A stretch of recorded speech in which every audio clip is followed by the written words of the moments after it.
Hey guys, welcome to another video. I wanted to talk to you today about some of the reasons why I came to China, or why I left the UK actually, to be more accurate I suppose. And after a little bit of thought, I came up with probably about 5 major reasons. So I want to go through those with you now. So let's look at number 1 first of all. Pretty straightforward, cost of living. This is an obvious one. And everyone knows what I'm talking about here, so I don't need to go into it in too much detail. But just about every aspect of life in the UK has to be extremely expensive, and possibly one of the most expensive places on the planet to live. So just about any other country you visit seems to be you're going to be better off, hands down. Okay, moving on. Number two, PC culture. Political correctness is a cancer rising out of the West right now, which is beginning to, although they claim to be, these people claim to be very progressive, in fact it's kind of twisting the other way now, becoming very regressive. We have the rise of, shall we say, SJWs, social justice warriors. They're always fun to talk to. Third wave feminism, awesome minority group there. And then we go on to things like Black Lives Matter, although this is a problem mainly in the States, obviously. Anyone else? LGBT and whatever letters go after that, I forget now. There seems to be one added every year. Gay rights and things like this is fair enough, whatever. My brother's gay, he got married a couple of years ago, he's only a year younger than me. I understand. But this whole business of God, transgenderism, right? This is another rise of craziness coming out of the West. At my last count, I think we have, what, 60 or 70 different genders we can now identify with. I mean, the last time I looked, whether they were only male or female, right, for Christ's sake. I do understand there are certain people with certain issues, mental problems, where they feel that they're either one gender or another based on what body they're in. I have no idea. It's gone crazy. Anyway, again, I'm not going to go into too much detail here for another video. What do we get to? Number 3, a loss of cultural identity. Now I'm going to get some pushback from this as well.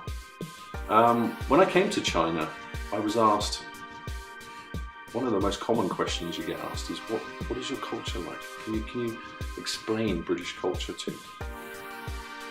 And I had to pause for a moment because I didn't really know myself, I suppose.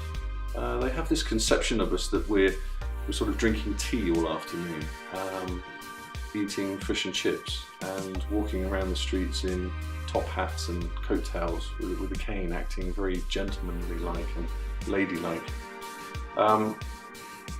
Once you kind of quash all those visions that they have of us back home in the UK, you're then faced with the horrific task of actually trying then to explain what British culture is about. And that's not easy, actually. I didn't find it very easy, and I probably can't even answer that question properly myself right now. So anyway, we'll move on to the next one. Number 4. Now this is more personal to me, obviously, but a breakdown in a relationship or a marriage, and certainly my marriage. Losing your home, obviously, losing the regular access you normally have to your children when you are at home, and generally feeling a little bit marginalised, right?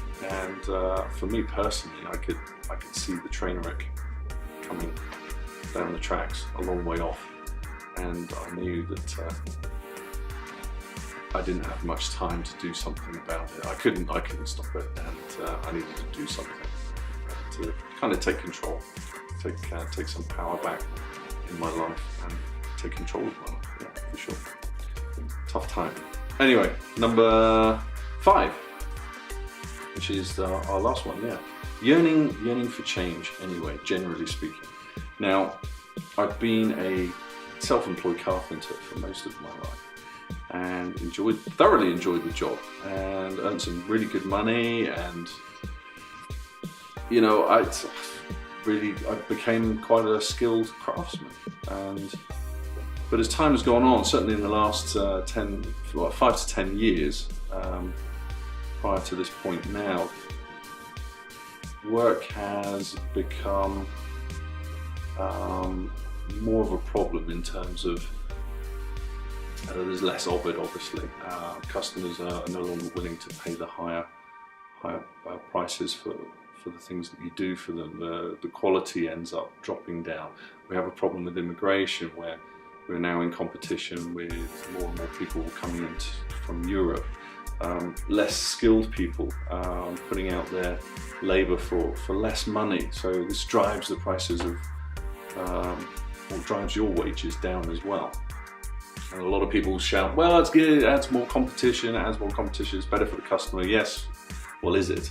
I can't tell you how many times I've actually had phone calls where I had to go back and put work right, which was put in very badly with bad quality, and the bad taste in the customer's mouth when they have to pay me money to put it right, and effectively they pay twice the amount of money for the job, which they could have just paid once for. So this is a problem happening across the country. So certainly a little disillusioned with the future prospects of my career, and also my age, starting to pick up a few injuries, my knees are hurting, my elbows, what have you. And I think personally I needed a career change anyway. So this seemed to segue into the right time, along with all the other reasons I've just mentioned as to why I need to leave the UK. And it seemed like the right time, certainly at the age of 40. Call it midlife crisis, call it what you want. Coincidence, I think, but everything seemed to come together at the same time, which put me into a situation where I just was forced to make that decision. So that's about it, guys. So there's 5 reasons why I came to China, or left the UK for sure. Any questions, just send them to me, but hit the thumbs up and the subscription button, that'd be great. And I'll see you in the next video. Cheers, guys. Bye-bye.